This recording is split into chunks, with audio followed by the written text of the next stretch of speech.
Thank you for watching Conscious Consumer Network. The live stream broadcast is free to view. You can pause and rewind live broadcasts to catch up, or view shows at a later date by accessing our free archives of all shows. Check out our broadcast guide to see what's on. You can show your support by donating to our network support fund. Follow us on Facebook and Twitter, or subscribe to the monthly newsletter for updates. We thank you for supporting free and independent media.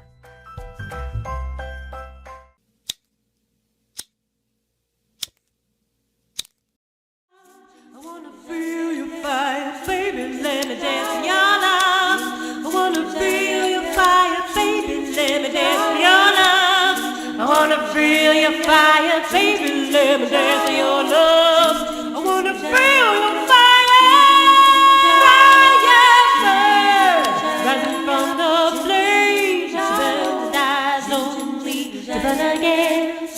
Let me dance in the rhythm of your flame. If I burn, let me die to burn again. If I burn, let me die to burn again.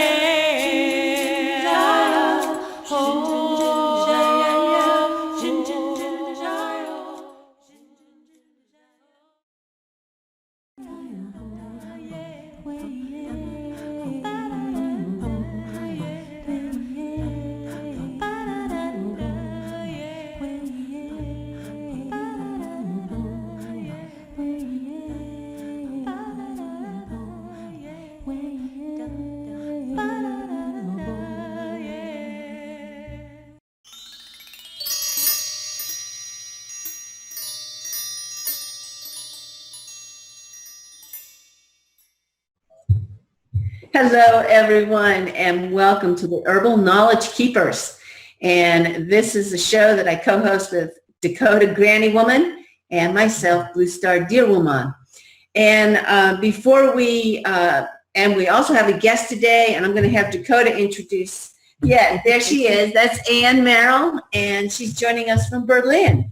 And I'm going to have D'Coda give you a little more information as we begin the show. And I also wanted to share with our listeners that right now, and we started this last show with Get Lit, that we are now under the wings of a nonprofit called Full Bloom Productions, Ozark Art, Artists, and Healers.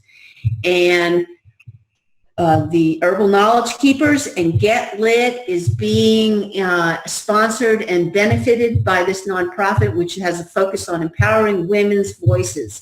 So the URL that you'll see flashed across the broadcast window, that is if and when anyone wants to make a donation that would support these two programs, Get Lit and the Herbal Knowledge Keepers. You can go to that link and you can make a contribution. And simultaneously, we want to acknowledge that we are on the platform, the international platform of Conscious Consumer Network.tv, and they also are moving along here with funding and contributions from our greater audience. So keep both of our organizations in mind for making donations. And so right now, we thank you for being with us, and there will be an archive of this show as well, and that you'll see posted in our Facebook pages. I'm going to bring in here, there's Sister D'Coda Grannywoman. Tell us what's going on today with the Herbal Knowledge Keepers.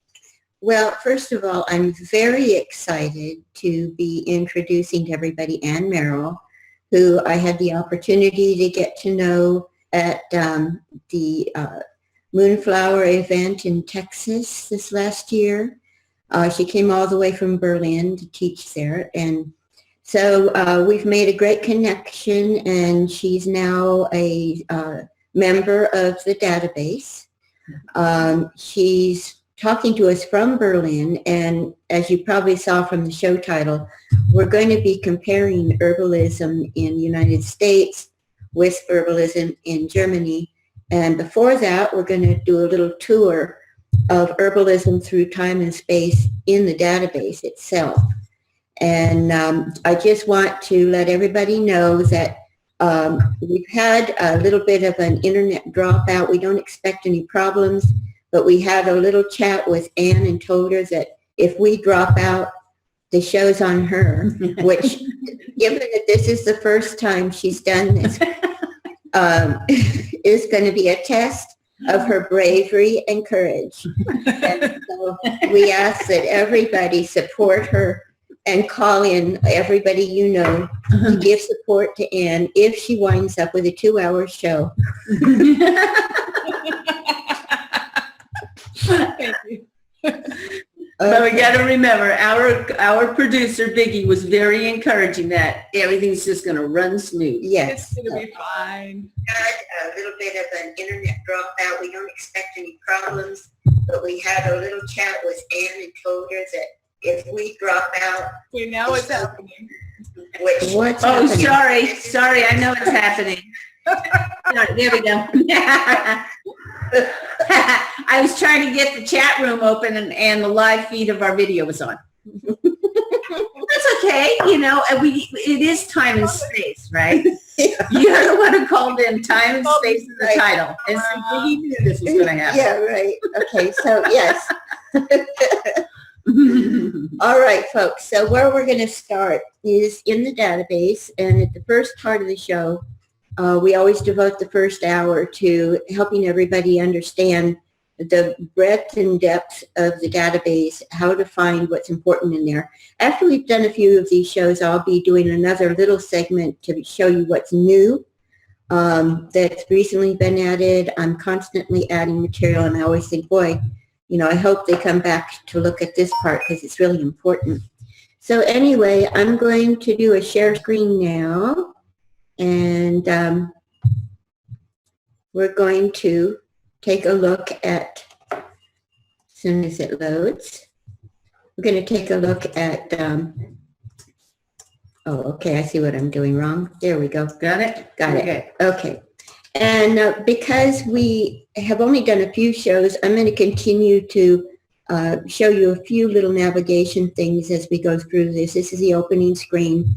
If you haven't used the database and want to learn more, please watch the very first Herbal Knowledge Keepers, where there's an hour devoted to how to get around in this. So this is the opening screen, how to use. And under courses, I'm going to click on courses.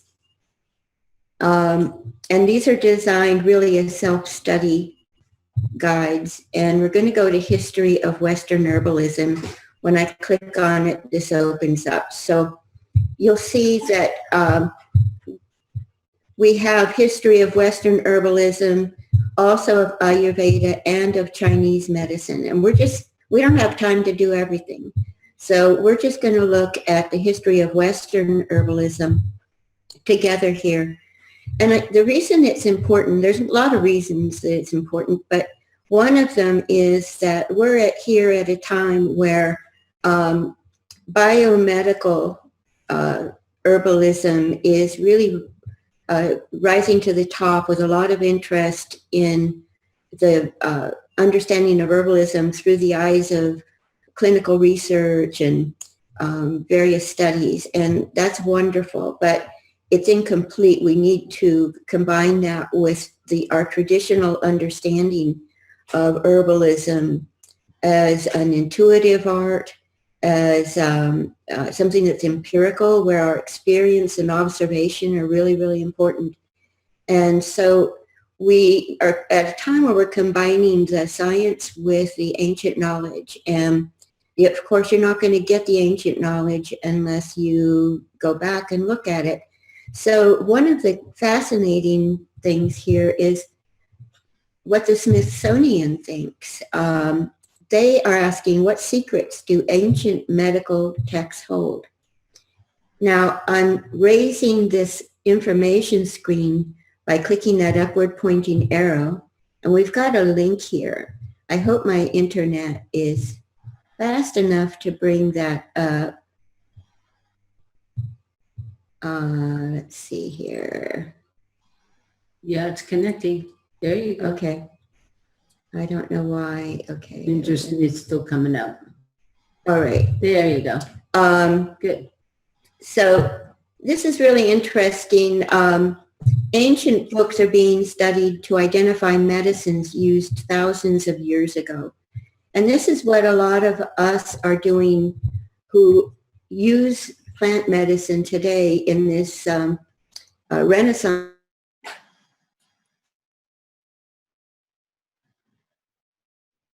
Uh-oh. Okay, I guess this is the moment. It looks like their internet has gone out. Well, I'll add what I think about that. I think that another reason that it's really important to look at the history of herbalism is that it's easy to forget that medicine is part of culture. And that I think the biomedicine that D'Coda was talking about, part of the aesthetic of that particular culture of medicine is this idea that it's neutral, it's sterile, clinical, and that every culture has its own medicine. That medicine, it's like a culinary tradition or music or dance, and that in the same way that there's no one right breakfast to eat or no one right song to sing, there's no one right way to address herbalism, and that it actually can be a much richer and more open art form, really, than how it's often perceived through the lens of modern biomedicine. I was hoping to actually talk to D'Coda about that, but it looks like I'm just talking to my computer about it instead. So, I'm not even sure that I think at least I hope you can hear me. I think that my microphone's on. I'll go ahead and go back into the database because I think it's really cool. Like D'Coda said, we met at the Moonflower Herb Fest, and I got to see a little bit of it. I've already got it up on history. I love the way it works. It's funny. I know like some people like a very linear structure, but I love the way that this is a web and that everything links to everything else. I find this is how I think. I got at this a different way from how she did. I used the search bar down here. Let's see, I'm trying to move that out of the way. I came down here and started typing history, and this is what I got. And I loved that the first thing that popped up was cloister gardens, because that's part of what I wanted to talk about, talking about the German herbal tradition. Because I'm going to talk a little bit later. I'll talk a little bit more about Hildegard, who's kind of the most famous, Hildegard von Bingen, who's probably the most famous figure in German herbalism. And I'll show pictures of, or I think I just have one picture of the cloister garden at the Hildegard Museum. So as she said, I'm going down to this arrow, popping up and seeing what this says. I'm just exploring. And that's pretty much what I've done with this database so far. I've had the membership for a couple of months now, and it's fun to just, oh, are you back? Yeah. Hi. Hi. Look at her, our pro. Yeah, you're doing a great job. Yeah, We have to kind of I gotta check the microphone here again. just keep going. We're getting set up. And I was just going to read this. I was just going to look at Go this. for it, girl. You finished it. Keep going. We'll jump in. I was just saying, but pretty much what I've done with this, there's been a couple topics where I wanted information, but mostly it's just fun to just go exploring randomly, walking in the woods, Yeah. And so I guess you probably couldn't hear what I was saying, right? No, we just got back. All right, well, I'll pop back. What I was saying was that Another reason why I think it's important to look at the history of medicine or history of herbalism is that it gives you some perspective on how much variation there is, how much difference there is. And I think that medicine is an aspect of culture like food or like music, and that the biomedical thing, like part of that aesthetic is to act as if it's sterile and neutral, but it's really very embedded in a particular culture. And that it's not just herbalism, medicine in general is a cultural art. Yeah. Yeah, and that I think that we don't need to mush it all together into one big thing that everybody uses. That it's a wonderful, beautiful part of human culture that different groups have their distinct medicines. So when we got back, you were looking at the cloister gardens. Are you still screen sharing? No. Okay. Well, save that link, because if we get lost again, you can show everybody the cloister gardens. Good. I'm glad we practiced this before. Yeah, right. Okay, so anyway, thank you very much, Anne, for being here. And Oh, and I want to know we have Tracy in our chat room. Hi, good. sweetheart. Hi, Tracy. Just let her know that we're having some internet challenges at our end, and so we've briefed our guest, Anne, on picking up the slack as soon as we're not there. Okay. Okay, so let's see where we are now. So there are a couple of interesting things too. There's this link right here is excellent, and I think it's a good place for people to start. I'm not going to open it up because I'm just going to point out some good places to go, but this really gives a great overview of the history of herbology, including Chinese, Ayurveda, Western, and how it has been suppressed over time. And then you can compare that with, let's see, where is it? We have another link here on the conventional view of, I think it's under ancient medicine. So you've got a glossary here of archaic chemical terms, and that can be handy because when you're reading the old text, it's not unusual to come across a term that makes no sense at all. So you could always come back to this glossary and look it up. Now it's just dealing with the chemical terms. And it's a good place to start is level 1, the history of ancient medicine. We've been told that,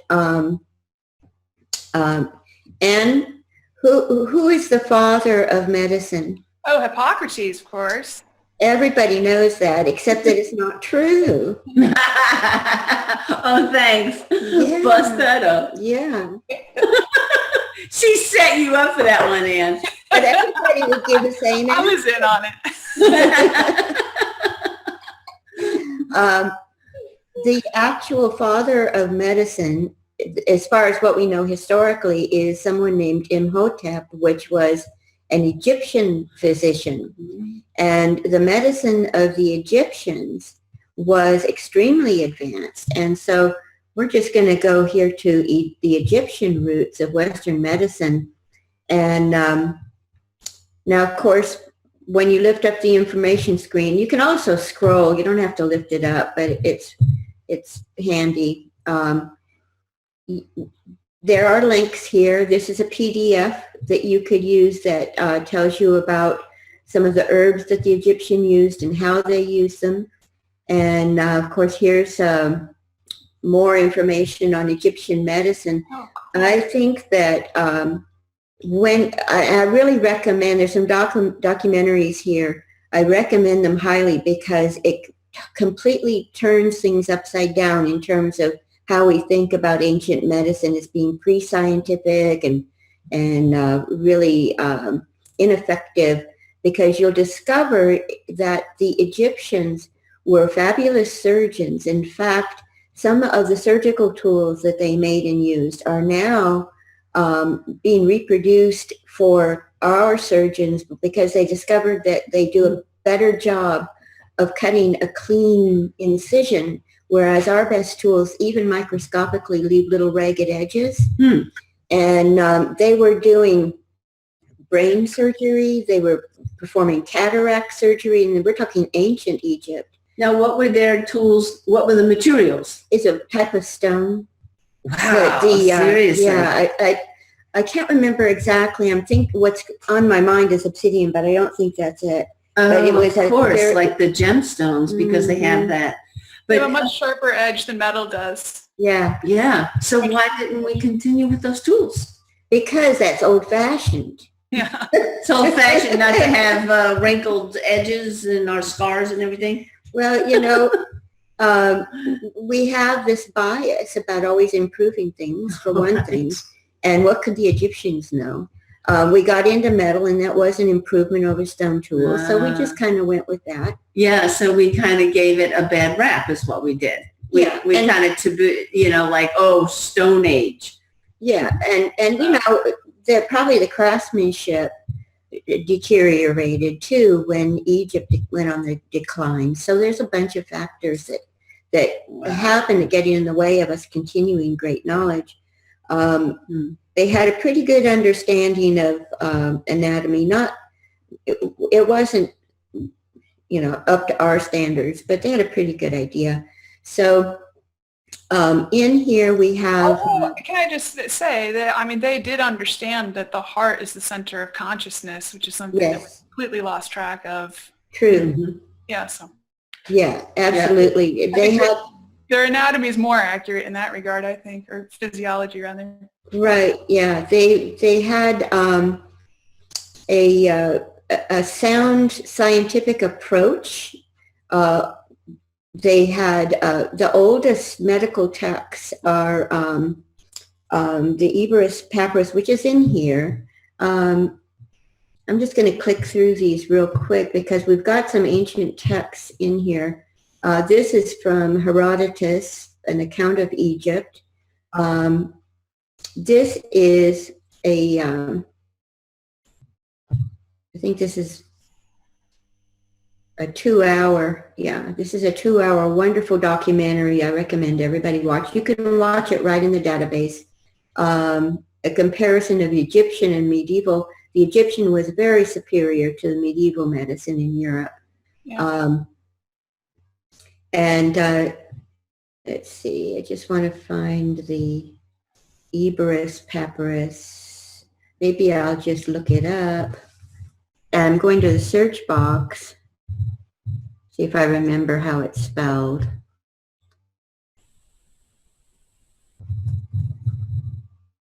Nope, it's probably the wrong spelling.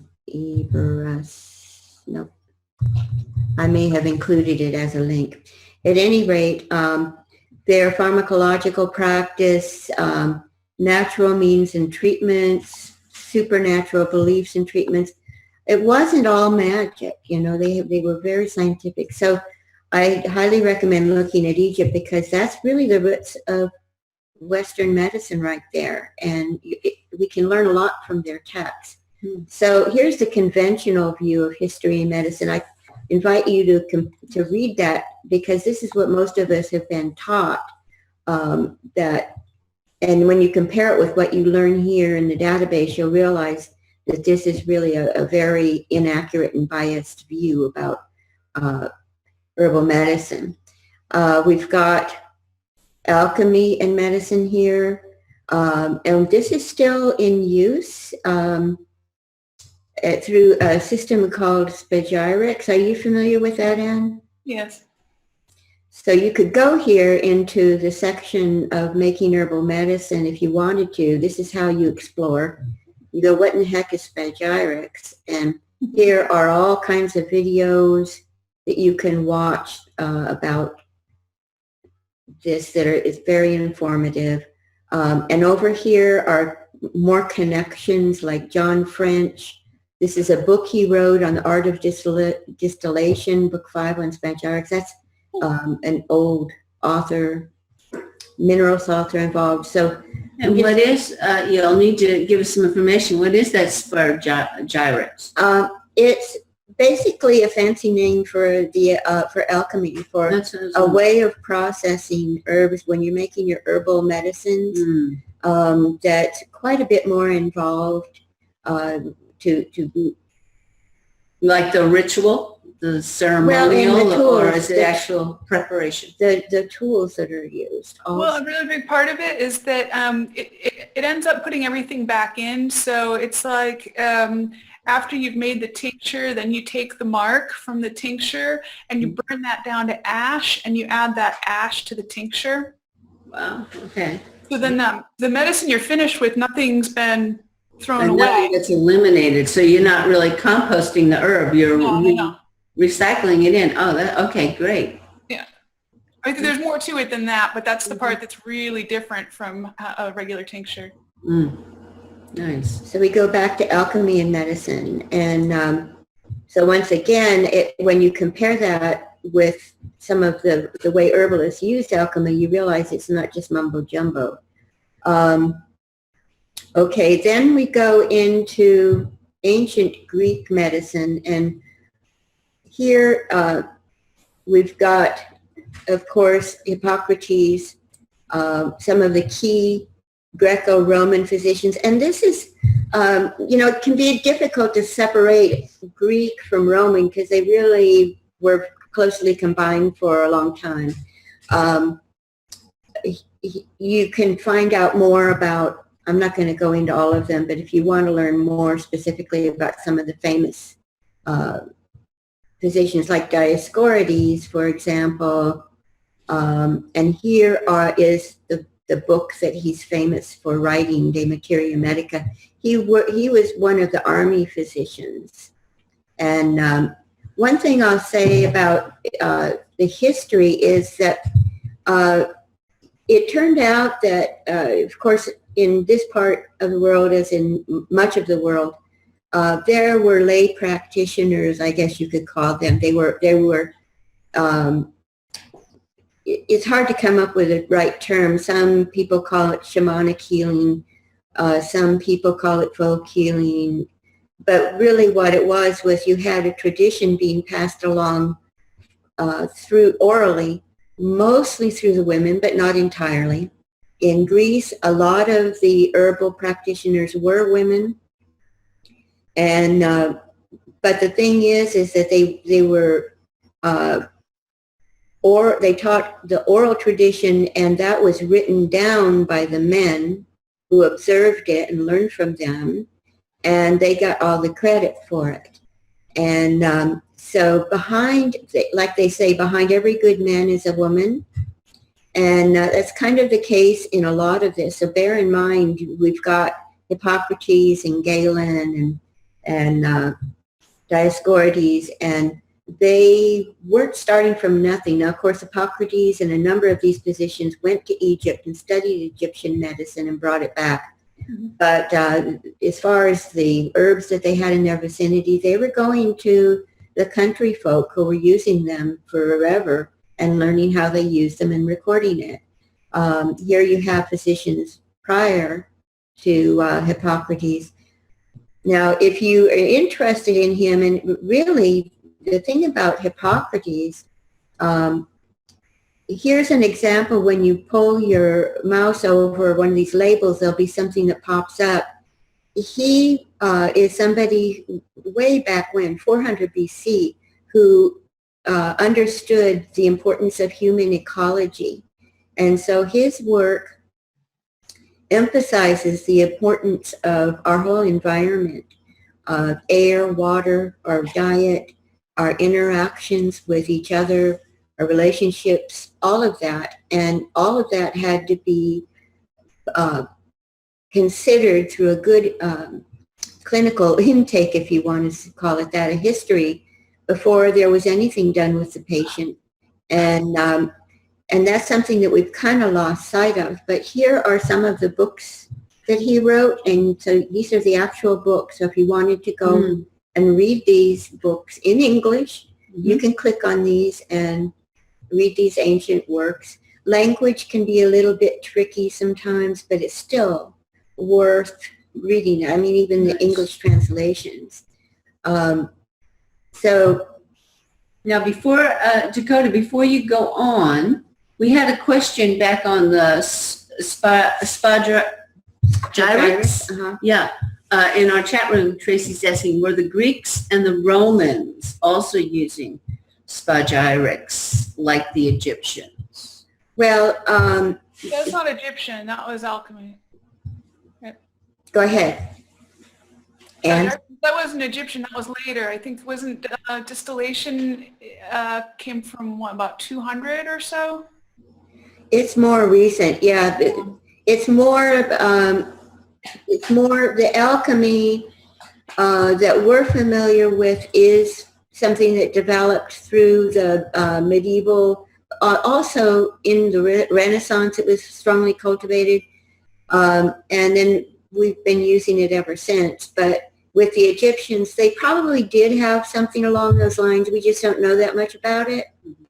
But alchemy, the whole concept of alchemy itself is pretty ancient as far as using it for medicine. That, you know, it's something that had different branches. I went to one of the most incredible museums I've ever been to. Maybe my favorite museum was this alchemist's office in Prague. And it was incredible. I think it was from the 1300s. And it was just recently discovered when they were doing some construction work.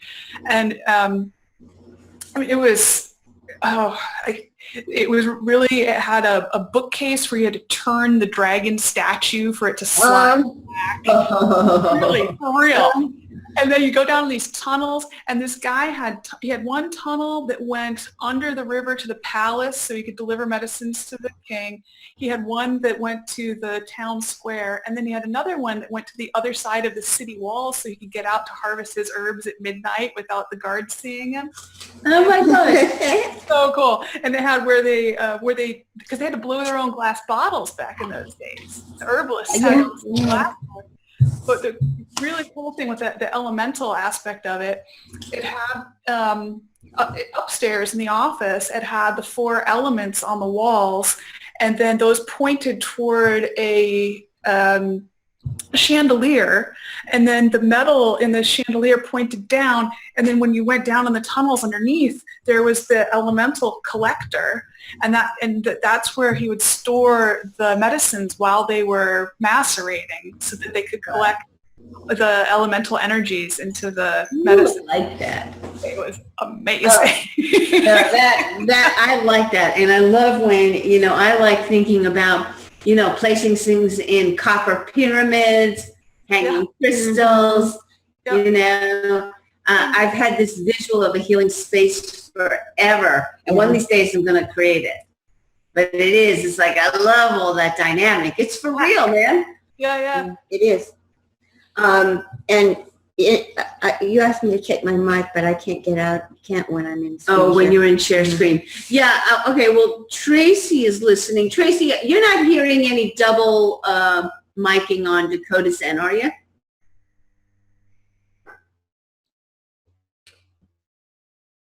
And Tracy's going, wow, wow, wow. She's in our chat room here. Okay.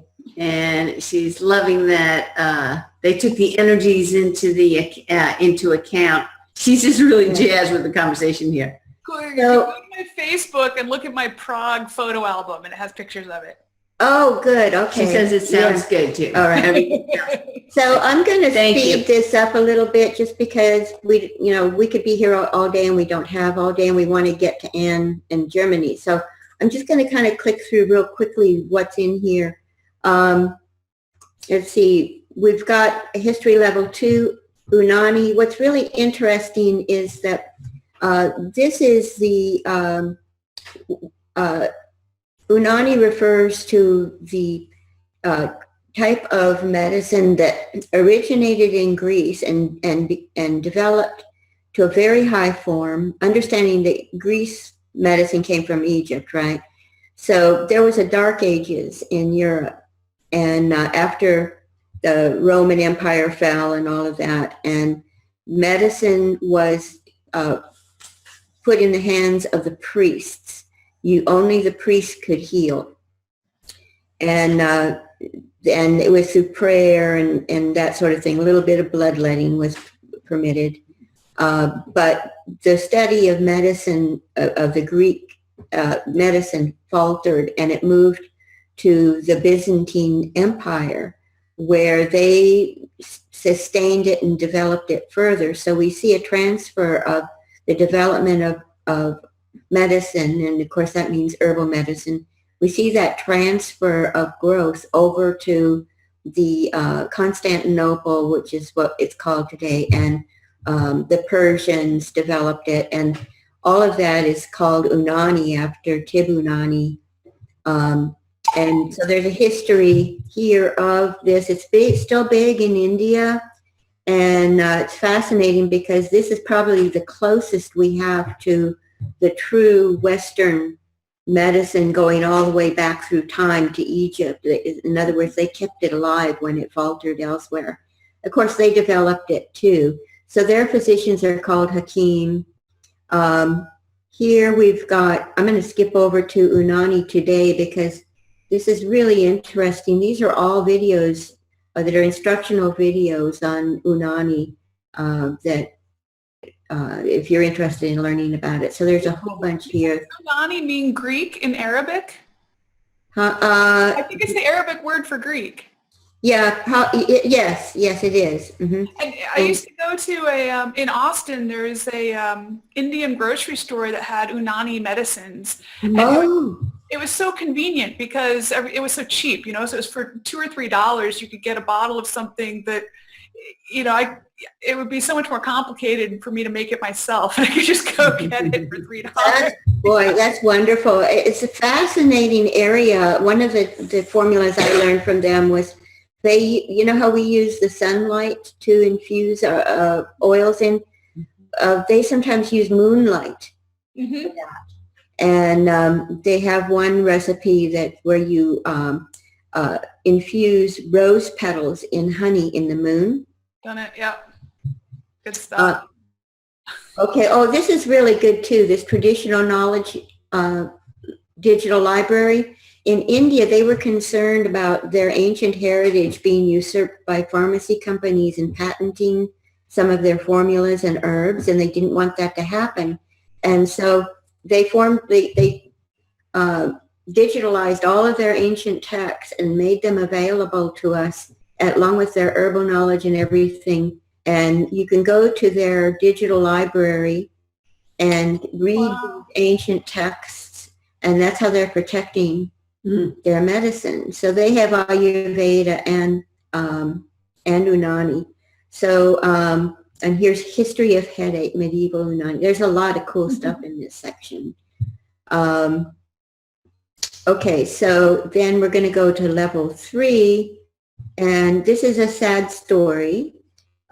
Medicine in medieval and Renaissance Europe, really interesting.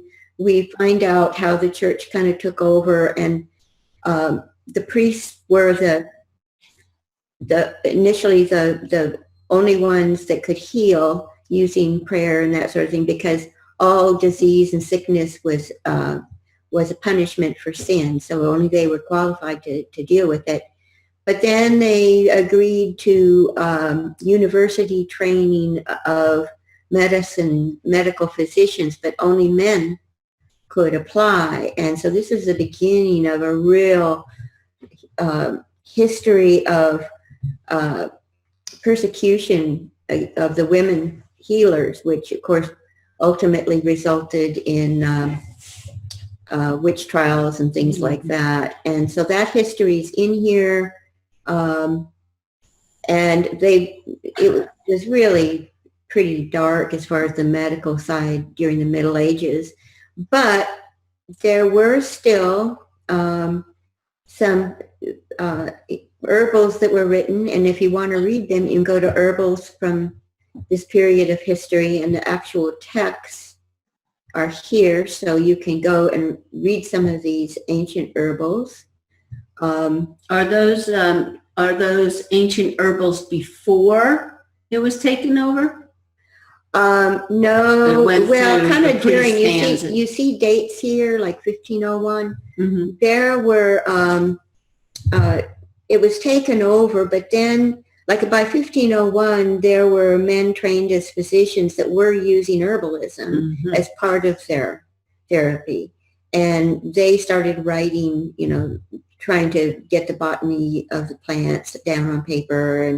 And Culpeper, his aim was to put it in the hands of the people. He was concerned that it was being taken away from the folks who originated it. So he wrote an herbal for the people, and got in a lot of trouble for that. Here's some of the earliest printed herbals.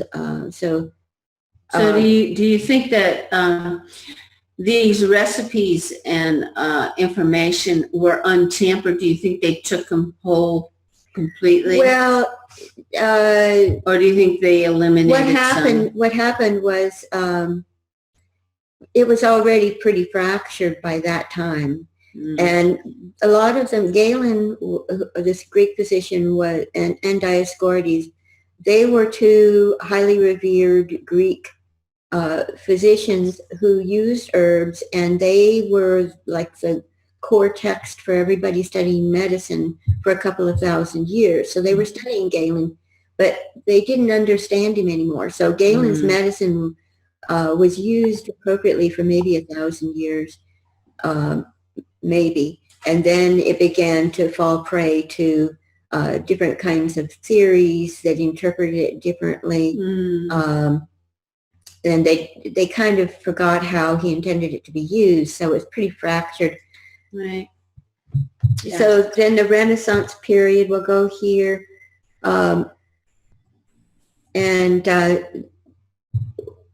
What we find is, even though women were being persecuted, there were a few women like Hildegard von Bingen, and you can look her up here.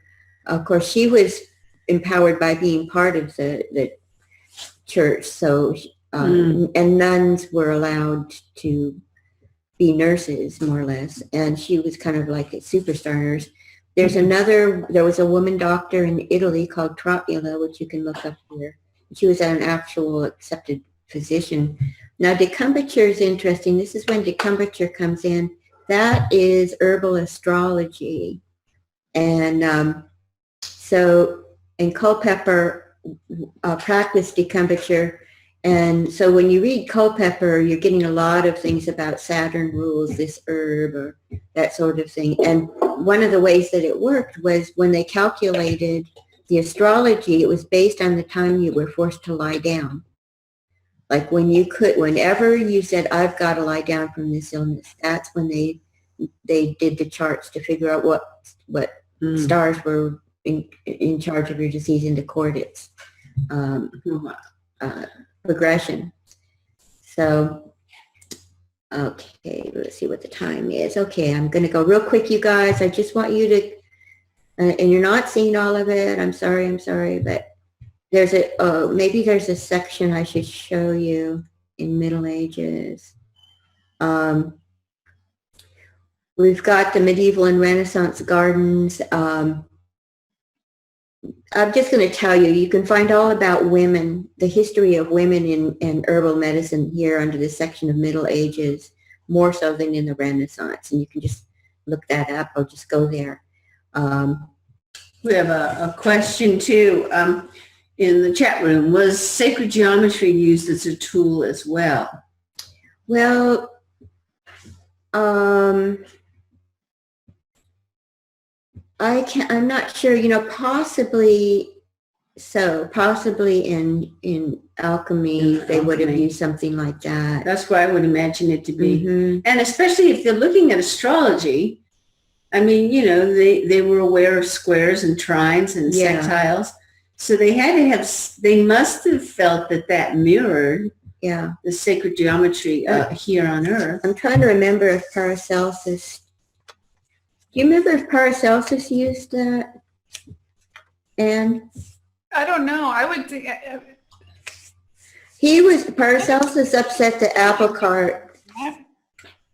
He was really against the Galenic medicine. And anyway, maybe he did. but I can't say for sure. So level 4, the influence of Greek medicine on psychology. I'm going to skip that and go to folk medicine, level 5. And here's where we start to get more up to modern times. Folk medicine is a tricky term because it can cover just about everything that's not recognized conventional type medicine in a way. It's like what you and I do could be called folk medicine. So this covers a lot of ground. So we've got folk medicine in Great Britain. Here's a definition. In the United States, you see that here's some different breakdowns that I've done. I'd love to have more in this. So Arkansas folk medicine, I might do a show on that with Deerwomon. Appalachian, so we can click this open, and Phyllis Light is well known for the Appalachian. So we start to get some herbalists in here who are practicing today. And it's a little unfair for me to peg them this way, but I've tried to put them into some appropriate categories. Native American, you could call that folk medicine, all that's, I don't think they would agree, but so here's where you can get into Cherokee, Cree, Mayan medicine, that sort of thing. It's kind of like folk got added to medicine to discredit that the indigenous people were the originators of medicine. So they put folk on it. Yeah. Kind of make it, okay, you're separate from our big money-making industry now. So here are... Right. Yeah, I think you nailed it. Here are a few of the contemporary herbal medicine practitioners. I want to add more, but is Anne there? Yeah. She is. Yeah. Okay. And we don't have folk medicine in Berlin yet, do we? You have Berlin? We're going to get there. We're going to get there. Okay, that's where you're going to plug it in, Anne. Here's the eclipse of Western folk medicine is an interesting read of how has been attacked. But I want to get to another area here before we turn things over. You see how Dakota's Herbal Data Base is a rabbit hole in and of itself. Look at all these bunnies. So this is really interesting. This is one of my favorite sections, the schools and movements of Western medicine. And so here you get into physiomedicalism, which I understand is still practiced in England, maybe other parts. Pioneers of natural medicine, the popular health movement. So this is all still historical, and these are some of the key players. And their books are included here too, a lot of them. These are the books that were read by the common people in the 1800s that influenced them in this popular health movement. And you can actually go click on these links and read these books yourself. What is naturopathic medicine, homeopathy, the story of that. Of course, this is all, in this area, it's all historical. The anthroposophic medicine, magical herbalism, medical herbalism. So this section, I think, is well worth going through. The eclectic movement. We didn't go through the schools of Greek medicine, but that's another interesting place. And it just helps you understand why people think the way they do today. Mm-hmm. So the titling, the space and time, what you're really doing is catching us from the origins and how it kind of feathered out and got overlapped and separated. And it's also space in terms of the geography of the world, because we're doing a bit of a world tour here. We could add more. I'd love to have the history of indigenous African herbalism, but that's a ways off. And then we get into the history of pharmacy, going way back to the Byzantine Empire and American Civil War pharmacy on the battlefield, Victorian pharmacy. Here's a famous Tex Remington's practice of pharmacy that's been kind of like one of the main educational texts for pharmacists. You can look at that. Here's galenic formulation. That's from Galen. Remember, he was the big honcho historically for herbal medicine and medicine. He was a fabulous surgeon, by the way. He really was quite interesting. And we don't have time to talk about the different theories of medicine that were controversial at that time. History of gardening. Okay, and this is just kind of a short thing, but it does take us into, this is a timeline from ancient times to the 20th century. Cool. And then, of course, here's how you start getting into all kinds of fun stuff. You'll want to come over to herb gardening and get started because spring is on the way, right? Mm-hmm. So I think a question about the herbal database that we're using here. How did we begin here? I mean, can we begin with just the history of herbalism in this database, and then it'll start to show us all, get us started? Well, what you mean from the search box? Yeah, like, yeah, okay. If I came into the herbal database right now, I mean, I could go to the indigenous, I could go to folk medicine. You wanted to see how to start it off. Yeah, like, because we are talking, basically we're talking about. So there's two ways.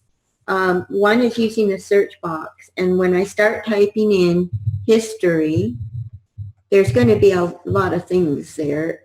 What? There we go. Now, see, when it does that, it starts trying to figure out what you're typing before you're done, and you get a whole bunch of HIST things. This is good to show. So what you do to get rid of all that is backspace 1, and then it recalibrates to get, and I could add a Y if I needed to, but it's already enough. So here we have all the different levels of history, and so I can scroll through this. And so is there a history of herbal? The history of Western herbalism, the history. See, this is the one that you start there with. we go. That's where we start. And so we're going to go back to that. Right, because I realize, and even in our chat room, we realize how extensive this is, and we're watching it on the herbal database. And it's like, okay, so how do we start here? Please backtrack. Right. That's one way, but then I'm going to show you, you can always go back to how to use, that's the start screen, and go to courses.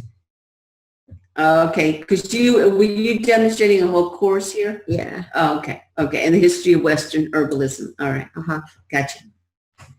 Okay. Thanks. I just didn't remember that. Yeah.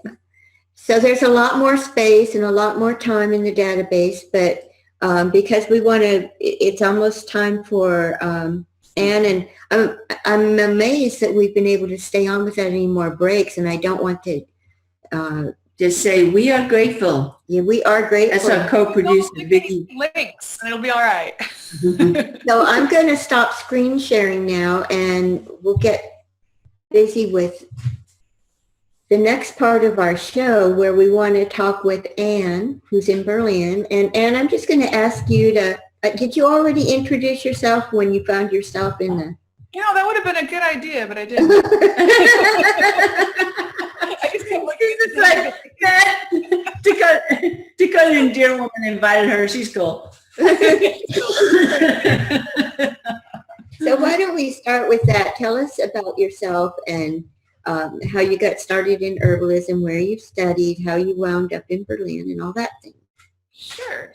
Well, I'm like so many herbalists. It's been my whole life, right? I was called by it very early, but to actually make the transition to becoming an herbalist was in 2006. I was in Michael Moore's last class at the Southwest School for Botanical Medicine in Bisbee, Arizona. So that was my formal education. And then I lived in Austin, Texas I lived there for a total of 17 years. And so I guess after school, I was there for 9 years or something. And by the time I left, I was teaching herb classes as my primary occupation. And then I guess 2.5, 3 years ago, I moved to Berlin. And I've been kind of transitioning, trying to find my feet here. It's a very different world here. So at this point, I'm primarily working as a massage therapist. Mm-hmm. But which is nice because you don't have to speak that much to be able to. I can massage in German just fine, but I don't think I couldn't teach an herb class in German yet. But it's been really interesting, and Germany is a wonderful place for herbalism. It's a really strong herbal tradition, and they love herbs here. And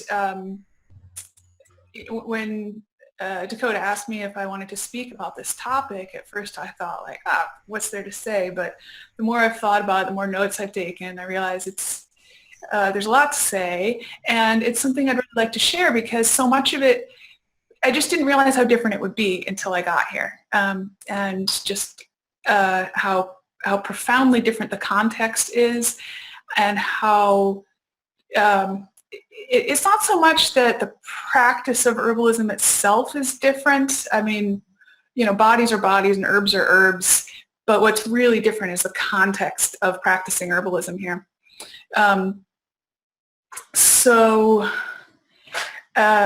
Let's see. I was thinking I'd like to talk a little bit about the history here, but to start out, to kind of explain why things are very different from the United States. Okay, I think I'm alone again. All right, that works. Okay, I was kind of hoping to talk to them about this stuff, but that's all right. I'll just talk to whoever's watching. So this is 2 participants. I see, okay. All right, I'm just going to keep talking. So I really want to talk to D'Coda about this, though. She'll love it. I guess she'll watch it later. So, all right, so before this area was called Germany, it was called Prussia, and they called themselves the New Prussians. And at some point that got me really curious, who were the old Prussians? And this part of Germany that Berlin is in is very far east, fairly far north. So it was never part of the Roman Empire. And so back up until about 700 years ago, there were indigenous people here who were pagans, who had never been conquered by the Romans and hadn't been Christianized.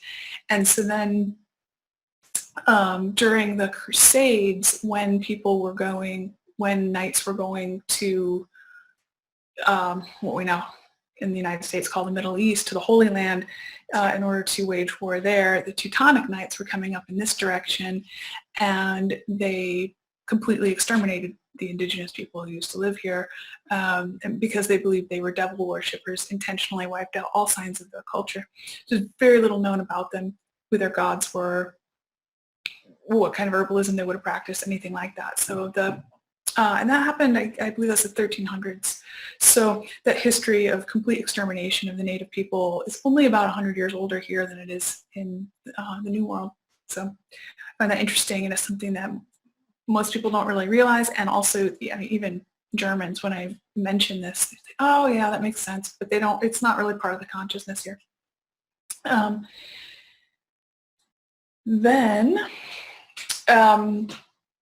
in the western part of Germany that was part of the Roman Empire, and so I've been a couple times to Bingen, where Hildegard's from. My partner goes to a conference there every year, so I've gone with him. So the first year I went to, it looks like D'Coda's back. D'Coda, are you there? Okay, not quite yet. So the first year I went to Bingen, and they have a museum there about Hildegard. And hello, welcome back. So at that museum, I want to show. Actually, I'm going to show a picture of some of the stuff that's in that museum in Bingen.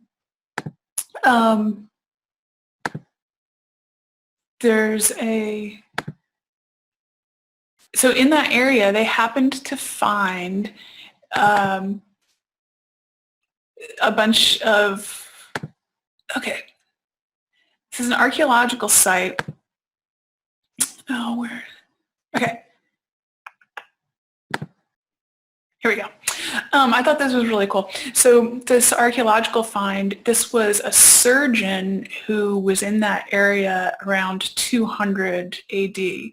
And so they say he would have trained in Egypt, most likely. And I thought this was cool. This is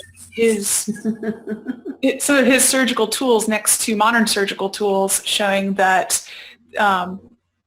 the surgical tools of today are basically identical to what people were using in ancient Egypt. I thought that was really neat. And then I think this direction. Yeah, I thought this was cool too. So these were, okay, so down in the lower right-hand corner, that's a hippopotamus. And they say that was a symbol of the fact that he had studied in Egypt. And then these metal cups are cups for cupping. So that was being used. Yeah, so that was 200 AD approximately in Western Germany. So let's see, now I'm trying to get back to, all right, stop sharing. There we go. So that was pretty cool. So that just happened to be in that museum. But then they also, so Hildegard was originally from Bingen, and that was where she originally went into the convent. I believe she was like 11 or 12 when she first went into the convent. And I think it sounds weird to us now. It sounds like, you know, or her family like gave her into this prison or something.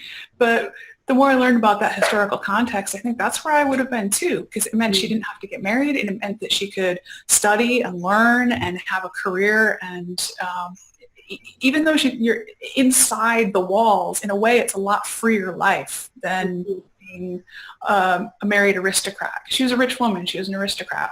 So that was the, you know, I think it's probably a better choice for her. She probably had a better life in there. And I guess what I had never realized until I was in this museum is that it gave her access to all of Christendom. So they had this map of all of her correspondence, and she was writing letters and getting letters back from people in abbeys and monasteries all over Europe. And so that's how where a lot of her medical knowledge was coming from, that people were always traveling between these abbeys. And this is 1,000 years ago. So that she had all these correspondents all over the place. So she was able to really learn a lot about medicine. But she was also a musician and a mystic. So that, let me show a photograph, some photographs from, let's see, so this is the replica cloister garden that they have of at the abbey where Hildegard was in when she was young. So that's the terrain there, which was pretty incredible to see. It's obviously wine country there. There's a river between this garden that you see up front and then the vineyards in the back. So these cloister gardens are fascinating because they were basically growing all the medicine for the community. And going up and down on these river boats, you realize it was a really violent time where there were these knights and a lot of fighting going on. So this was a protected area where the medicine could be grown safely. So then the next year I went back, I got to really do my my pilgrimage. I didn't realize the first time I went that was where she was a kid, basically. But then when she was an older woman, she founded her own abbey, and that was on the other side of the river. And I'll show you, let's see, I'll show you something from there.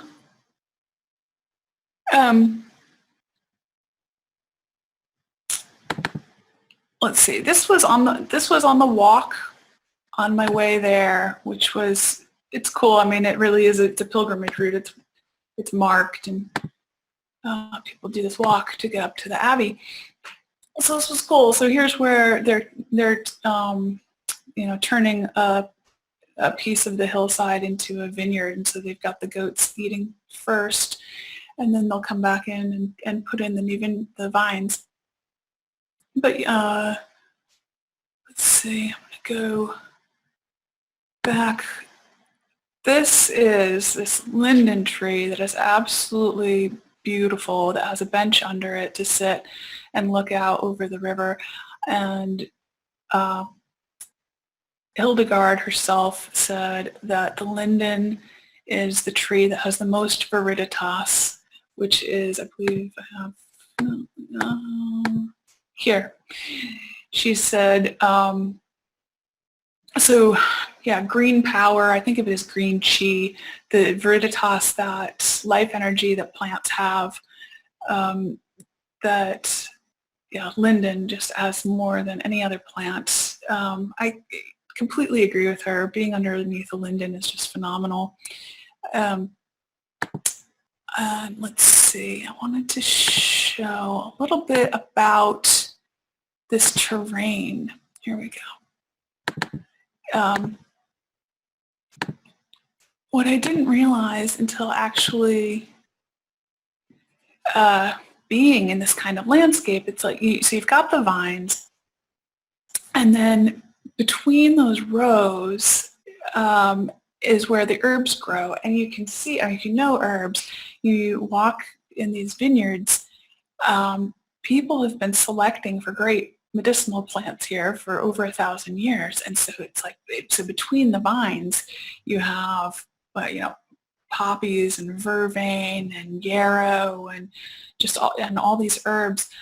And I'll tell you, some of the stuff that I got at the shop at the Abbey is some of the best herbal products I've ever tasted. The herb teas and the bitter formulas and everything, just unbelievable. And these herbs grow between the vines in this area. Really cool. Okay, so what else do I want to talk about?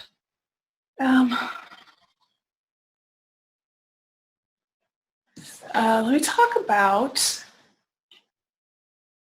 D'Coda. Are you there? No? Okay.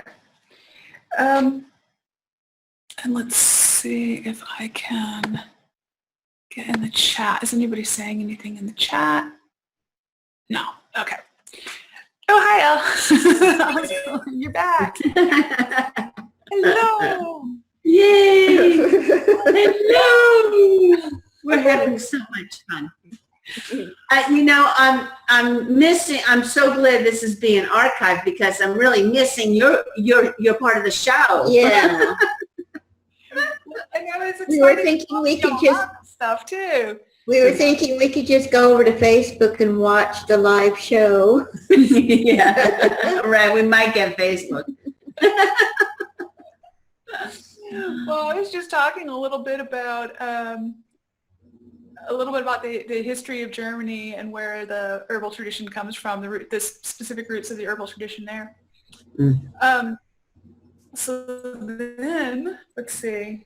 So I was talking about Hildegard and how I went to her abbey and everything. And so then, let's see where to go from here. I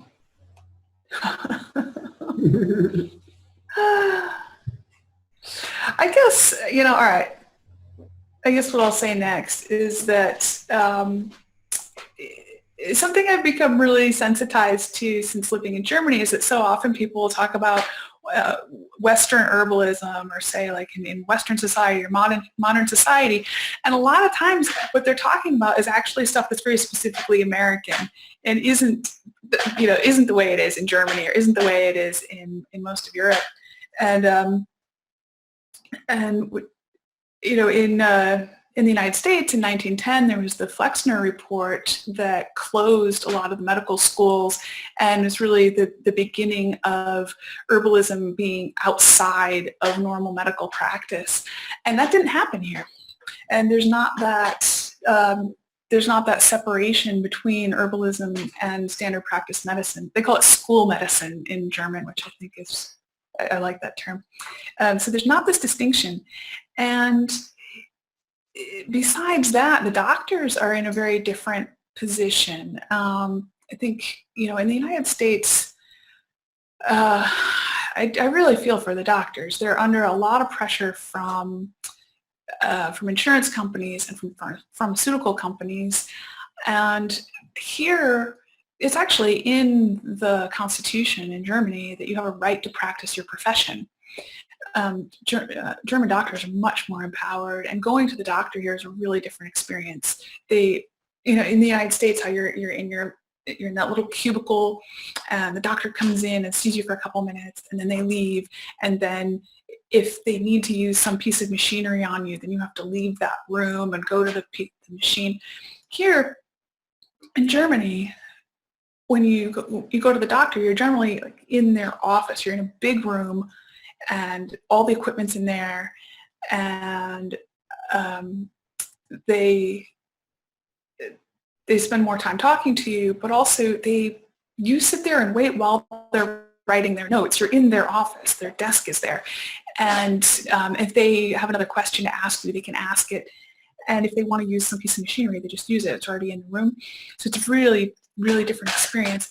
And they're much more able to make decisions and not have to check with anybody that it's okay. They don't have to, anyway, they don't use nearly as many pharmaceuticals. They are much more likely to recommend rest, for one thing. People get sent home with 3 days rest, 7 days rest, stuff like that all the time with no medication at all. And also they prescribe a lot of herbs. And so I looked up some statistics. I wasn't able to find as much as I'd like, but I did find that of the herbs that get purchased in Germany, 20% of it is covered by insurance. So 20% of herbal use in Germany is actually doctor prescribed. And people are really, using herbs as recommended by the doctor. One example of that I love, I was giving a talk here and I mentioned reishi, and a woman who was in the class was saying that her doctor had prescribed her a 3-month course of reishi. And so it's much more a part of regular life here, herbalism, the use of herbs. I found that, this was interesting, that 70% of Germans use herbal medicine as opposed to 20% of Americans. It's just much more common, and it doesn't have this, it's not a sort of outsider thing, and it's not weird or countercultural to use herbs here. It's completely ordinary. And so when I first got here, it was kind of funny. Hello? Yeah, we're back. Yay! Sorry for all this interruption, and I just want to let the viewers and those in the chat room know I'm not going to try to open up the chat room again. I think it was too much for the internet connection. Okay. All right. Okay. So I was saying that so there's never been the attack on herbalism in mainstream medicine in Germany that there was in the United States. There was never, the Flexner Report that happened in 1910 in the United States that moved herbalism outside of what's considered normal medicine. It never happened here. And so there's not this tension. It's not an outsider thing. It's just a normal part. So when I first got here, I didn't know that. And I was looking for herb shops. And I did find one, but there's a few little herb shops, but it was a little bit of a challenge. And then I discovered that's because they're sold in the pharmacies. So here I took a couple photos. This is a completely normal pharmacy that you would go to with your prescription from your doctor to, pick up your birth control pills or whatever. And here is their display in the window of herbs for colds.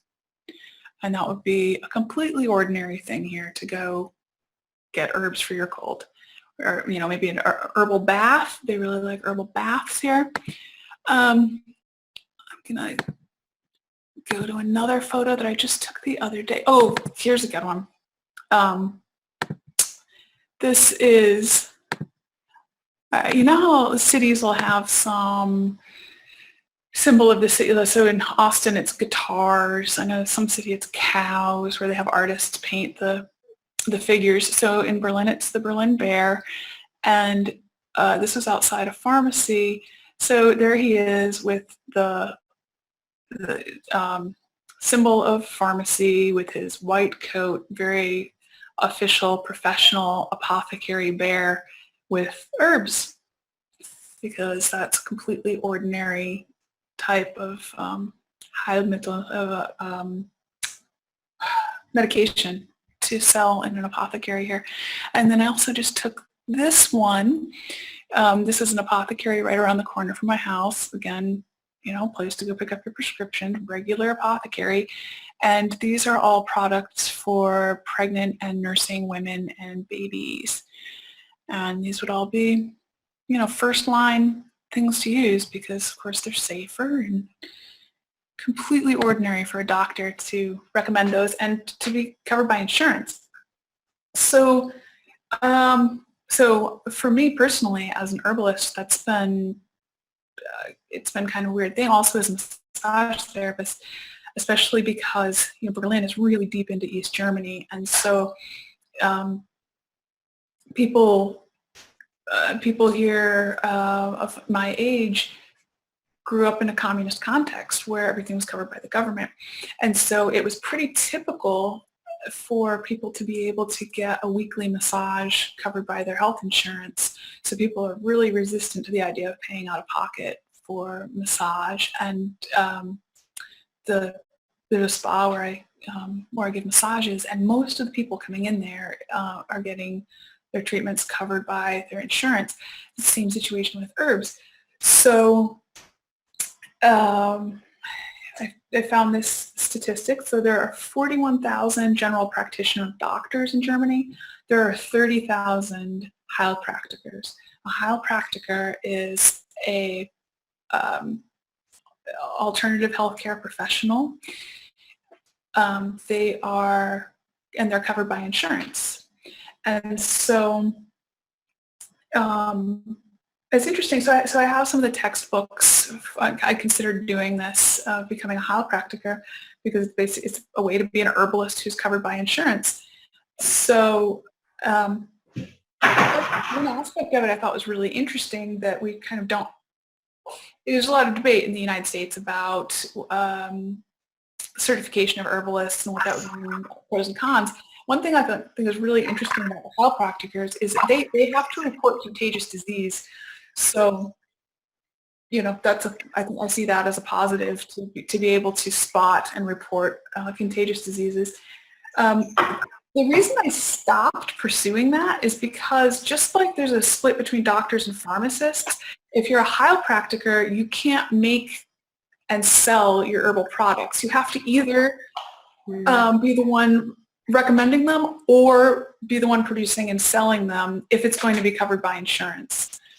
So now I'm like, well, yeah, so I don't know. I haven't decided yet how I'm going to proceed with that.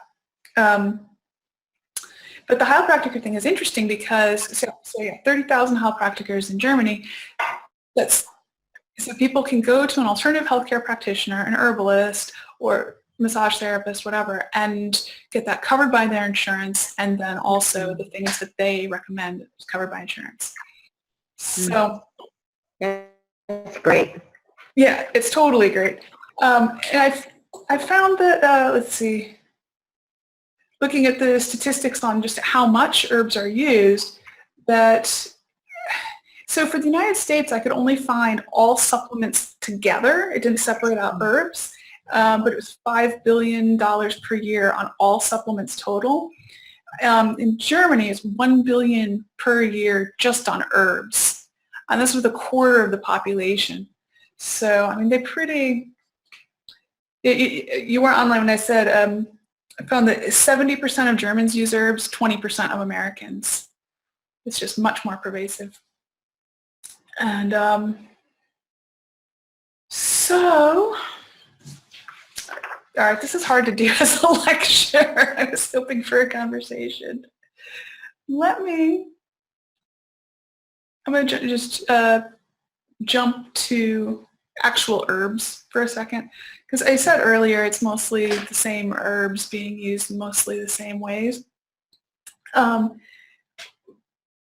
But I would say that by far the most common use of herbs that I see happening in Germany is bitters. And if you go and you look at my Facebook photograph albums, I have Berlin albums, and I think it's either Berlin 2 or Berlin 3. I went on this jag of taking pictures of bitters bottles that I would find on the sidewalks because they're everywhere. And here's just one of many examples. You see this all the time, these little bottles of bitter liqueurs. And so I have this friend she's from Brazil, and she's hanging out with all these German friends. And she said, I don't understand how they do it. They go out and they eat fries and sausages and drink beer. And she said, I just get so gassy and I feel terrible. And I don't understand how they eat the diet they eat here. And it's true, they do eat a lot of fried food and sausage and beer. And I said, are they ordering around a Jägermeister every now and then? She said, yeah, they do. I said, do you drink the Jägermeister? And she said, no. I said, well, that's the problem. You have to drink the Jägermeister if you're going to eat the diet. And it's really a part of the culture. It's how the diet works here, is that you have to have bitter herbs. And it's funny because, I mean, in the United States, it seems like that's it's sort of arcane herbal knowledge, that like you go to herb school, or you start taking herb classes and you learn about taking bitters, and it feels like this sort of not secret knowledge, but it's not common knowledge. And here it absolutely pervades the culture, and it's just part of everyday culture. And so I'm going to talk a little bit about probably the most, Hildegard's the most famous of the ancient herbalists here, but the most famous of modern herbalists. Here's her book in German, and then here it is in English. This is like my, my home German course, big part of it. So Maria Traben basically uses bitters for everything. It's hilarious. It's like we can go through all these different disease states and everything, and it's, of course it says some other herb stuff, but it generally, hearing disorders caused by cold, Swedish bitters on a piece of cotton wool put into the ear. It's kind of hilarious. Oh, here we go, fistulas, Swedish bitters.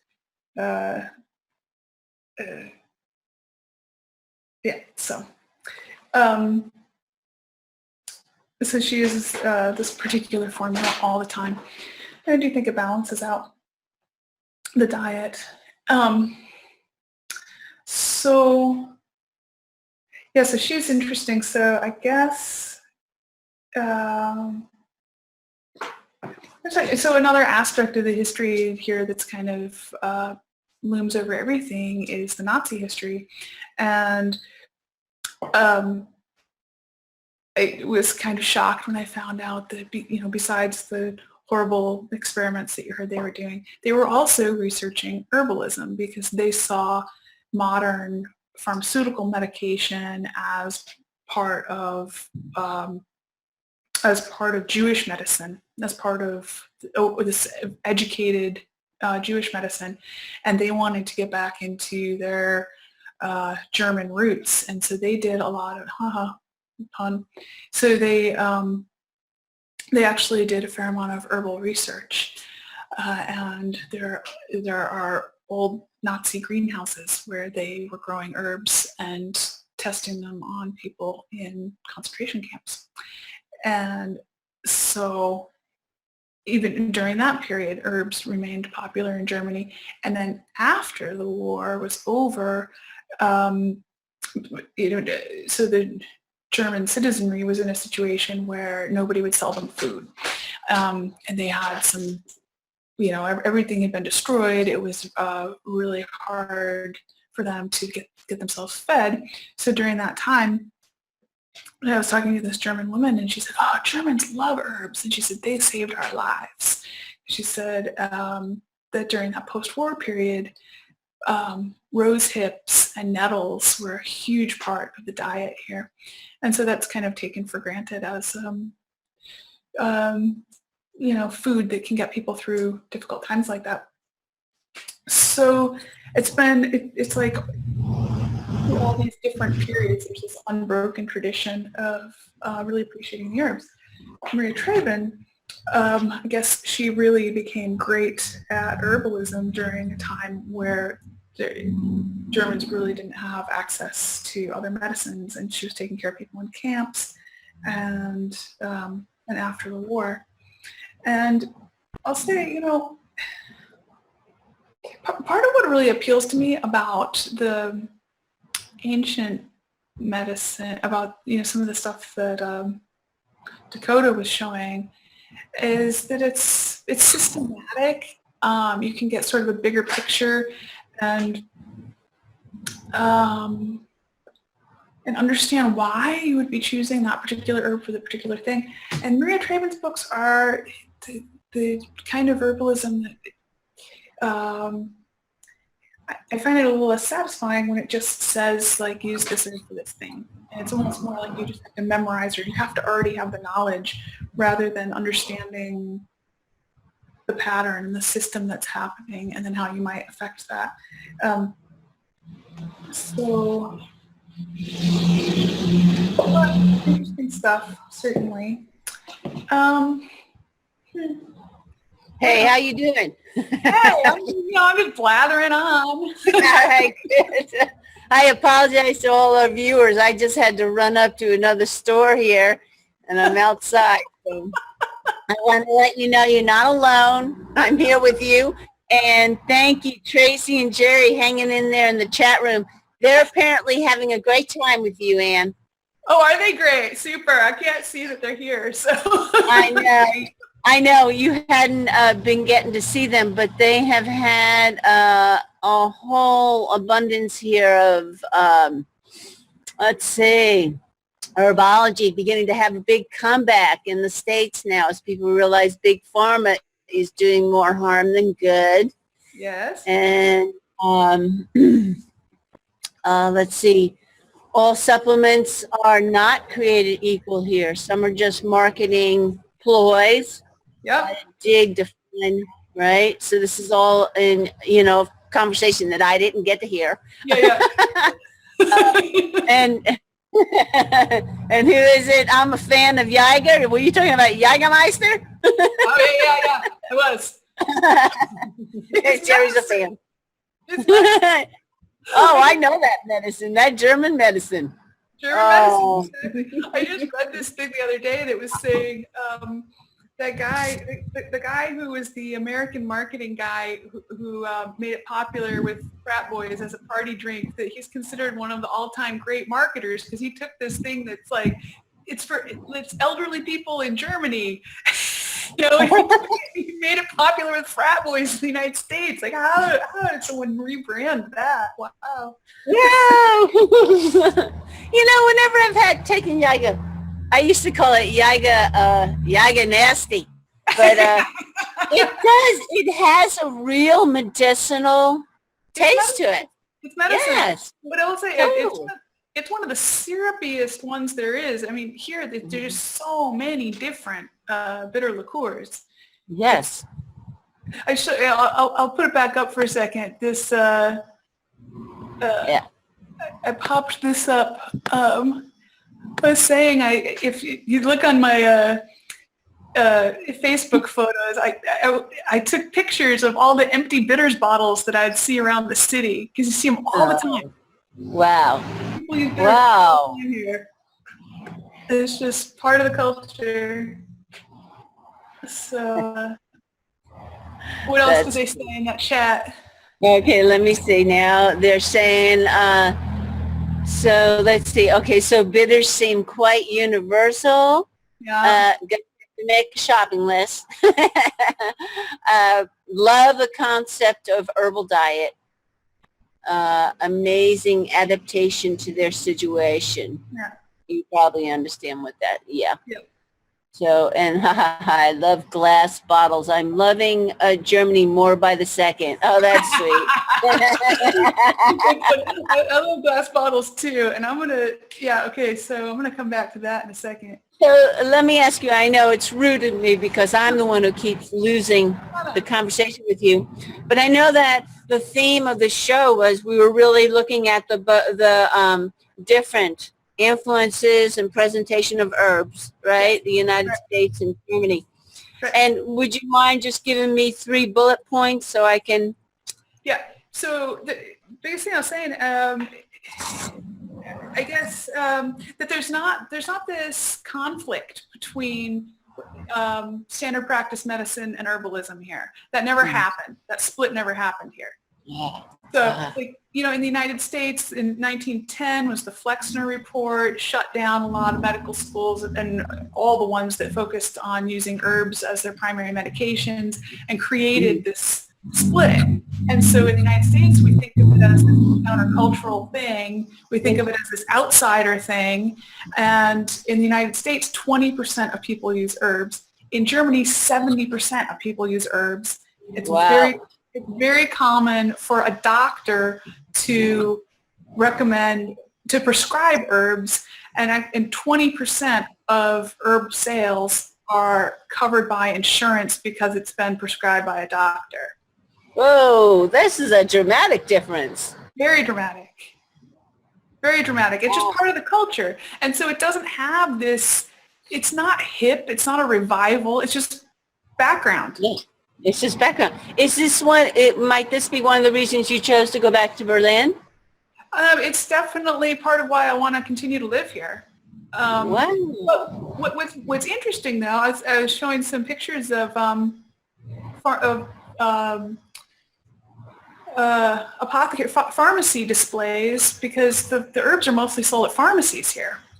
So it doesn't have this, it's not an outsider thing. It's not a hipster thing. And so it's been a little hard for me to find my place. It's just such a different cultural context.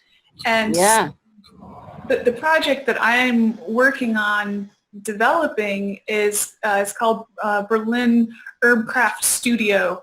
And the idea is to have a certified commercial kitchen where people can be members and students and can make herbal products that then would be legal to sell, and to try to create a community of sort of herbal artists, to get more into medicine making here, because here it's kind of it's just so ordinary in background, because you know how in the United States right now it's hip and people have these cool little labels and people are making all these wonderful, artistic kind of things, And here it's more just,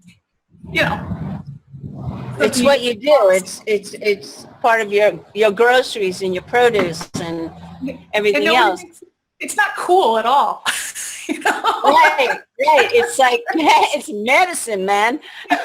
and so do you have similar restrictions there, like the FDA? I mean, like if you created a kitchen, you still have those kinds of considerations. Are they as strict as the United States? There's bureaucracy here. Yeah. There's tons of bureaucracy. But I mean, to tell you the truth, well, this is a huge part of what I mean by the context being different, is that here people, it's a social democracy. People are much more, they trust the government. They feel like the government is them, that it's a democracy. Right. And it's socialist. Like and something that I didn't, in the United States, socialism always gets talked about as like who owns what. But here, what that means to them is values. It means that the purpose of this whole political thing is to take care of people, that we're social, And so when you live in that kind of context, it's like I don't really mind the bureaucracy and the government oversight so much because, there's 2,000 chemicals that are illegal for companies to put into products that are legal in the United States. Like when you actually feel like it's protecting you. Yeah. It's you can accept it. Oh, and I think, even with the movement we're having here on the political level, if the people felt they were being taken care of, we would be a lot more forgiving and embracing of a lot of things that are happening. Exactly. But we're basically, being told, well, you're not really significant enough. And I agree with you. And I think that, with any kind of, ordinances and government and rules, not everyone's ever going to be happy. Sure. But it reminds me of, I know I don't want to go off the subject too far, but it reminds me of something that Aldous Huxley had said about propaganda, that there is a certain amount of propaganda that people, if they're told it's propaganda, they'll willingly accept if it's serving the people. Yeah. All right? Which is an odd. Yeah. Yes. There's another question you were talking about. We have movement here about, is there drugs, herbs in Germany that the government is saying is unlawful for you to have? Like, It's interesting. Okay. One thing that's really different here is that they're very focused on consensus and multi-party. Like everything's designed so that there are multiple parties and that they need to come to decisions. And so it takes a long time for them to change stuff because they all figure out how they want it to be so that they can leave it that way. Rather than, in the United States, it's always like, now we have this person's policy and then we're going to have and then theirs and then theirs and then there. And so marijuana legalization here is kind of funny because it's like there's an overall consensus that, we have to figure out how we're going to legalize, but they have to sit and talk about it and talk about it and talk about it and figure out exactly how, And I love planning. I love coming up with exactly how I want to do it. So I get it. Like, it's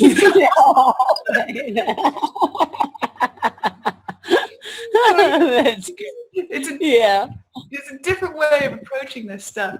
But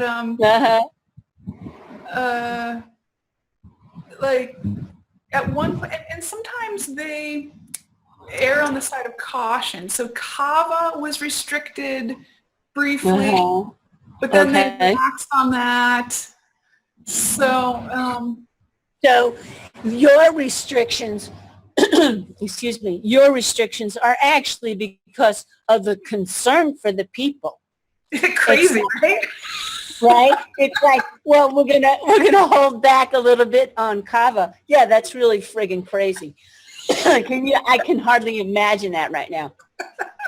Well, we're having restriction on herbs because dang, somebody else is going to make some really good money off of doing that. It's too important an herb. We can't give that to the people. We're not about taking care of the people. We're about making the big bucks. And that herb's going to make too much big bucks. And it's funny. I mean, they always say like, "Oh, it's getting more that way here," and I'm like, "Yeah, we have so much farther to go. You can't even understand." Right. So another aspect of herbalism here that I wanted to talk about that's sort of political in the broad sense is that I think so much of the problem in the United States is this new and improved. Like everything's always got to be more and faster and better and new, and I guess as an herbalist, you know how it's so important to live with the cycles of the seasons and everything. Here, it's such a strong part of the culture. They're so into like it's asparagus season, and then it's strawberry season, and then it's chanterelle season, and then there's the Christmas markets where you drink this, and they have all these different foods and drinks, and that it's all part of the cycle of the year. And living in it for a couple years has made me realize that when you do that, then it's like that part of a person that wants to look forward to something, that wants something new, can get satisfied by a cycle rather than by this constant growth. Yes. Yeah, it's like in the States, it's like if you can get strawberries all year, you can get, and you could do that here, but asparagus all year and whatnot, then it's like everything needs to be new and improved in order for you to feel that there's some progression happening in your life. But that's a great point, because it's capitalizing on food and herbs rather than what we're all trying to do is come back to the mother and recognize the cycle, eat the foods that are in season. There's a reason for that. Yes. There's a reason for seasonal ingestion. And then in a way, that fundamentally, it makes you feel that things can be adequate and sufficient, that there's enough. Nice. And I think and until I lived here, I didn't get that the seasonal cycle does that. Very good point. Very good. What I'm liking is how you're drawing it to our experience of we can't get enough. Exactly. I love that perspective and insight. Yeah. Yeah, because I think that's really fundamental to herbalism, to being in touch with the plants. Yeah.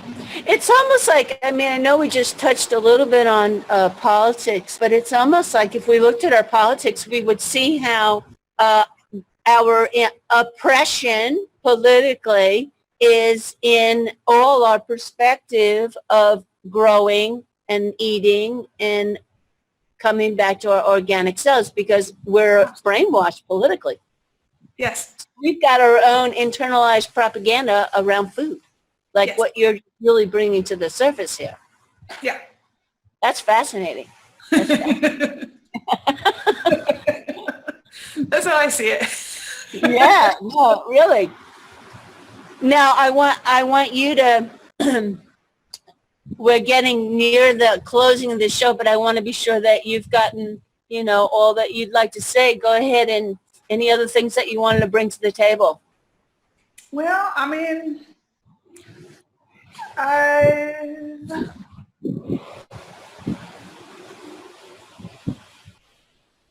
I've always got way more notes than I'm going to talk about. Well, thank goodness we're human. We should only know all of the system that's inside this skin. I made my peace with that, and everything got a lot easier. Well, I loved where we were going. How about, so we were comparing the cultures, and just this conversation alone with you has been so uplifting and with awareness. It reminds me of, how I think it's Michael Moore. And is this the same Michael Moore that you went to be with the filmmaker? Michael Moore? No. Oh, we're talking about, okay. All Herbalist. right, well, you know, Michael Moore. the filmmaker. Okay. I'm like, I mean, he goes in that area, but Michael Moore, our filmmaker. Did you ever see that film or remember when he went over to Canada and he was showing prescription drugs that we were paying $400 and $600 for a prescription and they were getting them for like 25 cents? I mean, we're talking about those kinds of discrepancies and imbalances. Similar. Yeah. That just blows me away. So, all right, I'll just be very political with this. So at some point I was, I forget what came up, but it made me curious, like, well, what does their Constitution say here? And I actually read the Constitution here. And first of all, the very first line is that human right to dignity is inviolable. So, like, that's like their highest value is everyone needs dignity. Right. That's pretty awesome, right? Yeah, that is. And of course they have the right to healthcare and right to education and all these things that we don't have in the United States. But one thing that is really amazing to me, I mentioned this about medical practice here, they have the right to practice their profession. Consider it right. And so when you deal with, I think what happens in the United States, I think of it as medical poverty in the United States, basically. People are medical care is not adequate. Even when you have insurance, the care you receive is not good. And so it puts herbalists in a situation in the United States where they're basically being surrogate doctors. Right. Here, everybody gets to go to the doctor. You just go. Yeah. And the care that you receive when you go is good. It's much higher quality care. And so that puts herbalism in a situation that's dealing with, I think, where herbalism really shines. It was day-to-day life, diet, supportive, preventative, long-term stuff. Herbalism's great for that. Instead of, you got a lot of herbalists in the United States who are dealing with sort of front line, like really serious medical stuff. And that's just kind of off the table here. I was I was saying, like, so I found a statistic, there's 41,000 general practitioner doctors in Germany. There's 30,000 Heilpraktikers. Heilpraktiker is a type of alternative healthcare practitioner that's covered by insurance. So if you think, okay, I need help with more sort of getting through menopause or my chronic insomnia or something like that, that's going to be better served by more natural stuff, covered by insurance. That's just brilliant. It makes so much sense to me. And so for alternative healthcare practitioners, the Heilpraktiker thing is cool because it generally takes 3 years of school, take an exam, and then any modalities you want to add are all kind of under that umbrella. So anybody who's an acupuncturist or Ayurveda, massage therapist, herbalist, all these different things can all go under that. Yeah. And, so they know, your anatomy and physiology, you can recognize infectious disease, these basic things, Exactly. Wow. And I know now we need to have you back again. All right. Because I feel like we're just getting into it, and with all the internet glitches that we had, it kind of interrupted the flow. So when I see D'Coda after I get off and go back to where we were, I'll share with her. We're going to have another show with Anne.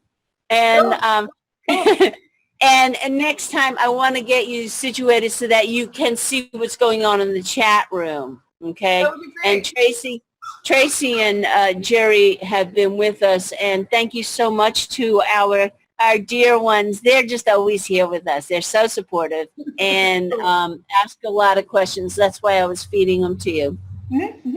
But and everyone, this is Anne Merrill, and she's in Berlin. Yeah. And you'll see the link to her website is on the broadcast page. And I just want to thank everyone and remind you that this will be archived. We'll get to see, D'Coda and I will get to see the show that we missed. My rambling. And I want to thank again our co-producers, Conscious Consumer Network.tv, Mel and Biggie. Thanks again. And it was not our producer's fault that the internet was falling out. Is there still 10 minutes? It was, huh? Is there still 10 minutes? Does it go another 10 minutes, or you're? Well, no, we give Biggie enough time to have closure with our show, and so he can get ready to go into the next one. So the next show will start at exactly on the hour. Why, did you have a last minute thing? Was there a last minute thing you wanted to say? Yeah, an actual little herb tip, something I've learned since I moved here. They use a ton of sweet woodruff here, which I always thought was a great, cute little herb, but I never really used it medicinally. And one thing I discovered, if you infuse sweet woodruff in oil, it smells like vanilla, and you add it to any of your oil blends, they're going to smell fantastic. Oh, that's great. Okay, you shared a part herb thing in there, you know? Yeah. And I have to ask, do you know where here we harvest that? Where we can, where it comes from? North, in places with the same climate as Germany. You know, north. Okay, got it. D'Coda's probably got it in her herbal database. Yeah. Oh, look at, she's coming on for the goodbye. For one moment, it keeps going off. I don't know what. Yeah, well, D'Coda, this is a wrap. Go ahead and wrap it up. You got about a minute or two. Oh, well, at least you're there. And thank you so much, Anne, for being with us. And I look forward to watching the archive so I can hear everything wonderful that you said. Thank you for having me. And D'Coda, we will get this straightened out one way or another. We're on the hunt for better internet right now as we speak. And so when we come back, we will stay on air with everybody. Yes. And I've already invited Anne back on your behalf. Oh, good. Yes. And and thank you again for being a bridge between Germany and the United States. Yeah, absolutely. All right, and I think we just lost. Isn't that great? We've got that freeze picture. We'll call it a close. All right. Take care. Thank you so much, Anne. So grateful. All right. Good health to all of us. Thank you. All right. Peace. So long. Peace. The world, we must first change the media. Mainstream media exists for the purposes of indoctrination and manipulation of public perception. The world of free and independent media is growing, and with the upsurge in information now available in the public domain, it has never been easier to access free and independent media. The exploration of this information resulted in an experimental project which would provide a fully supported space for researchers, whistleblowers, and seekers of all kinds to express themselves and educate the world. On the 1st of January 2015, Conscious Consumer Network was launched to the world. Nobody thought we would make it this far, but CCN is the longest running free and independent media network of its kind. CCN is a unique collaboration of hearts and souls, bringing you information from different perspectives to educate and inform. Since we started CCN, we have had only one desire, the pursuit of a free, fair, just, sustainable world, and this has not changed. Having overcome many challenges over the last 2 years, CCN is here to stay, and we've got great things lined up for 2017. Help keep CCN on the air by supporting the 2017 Network Support Fund.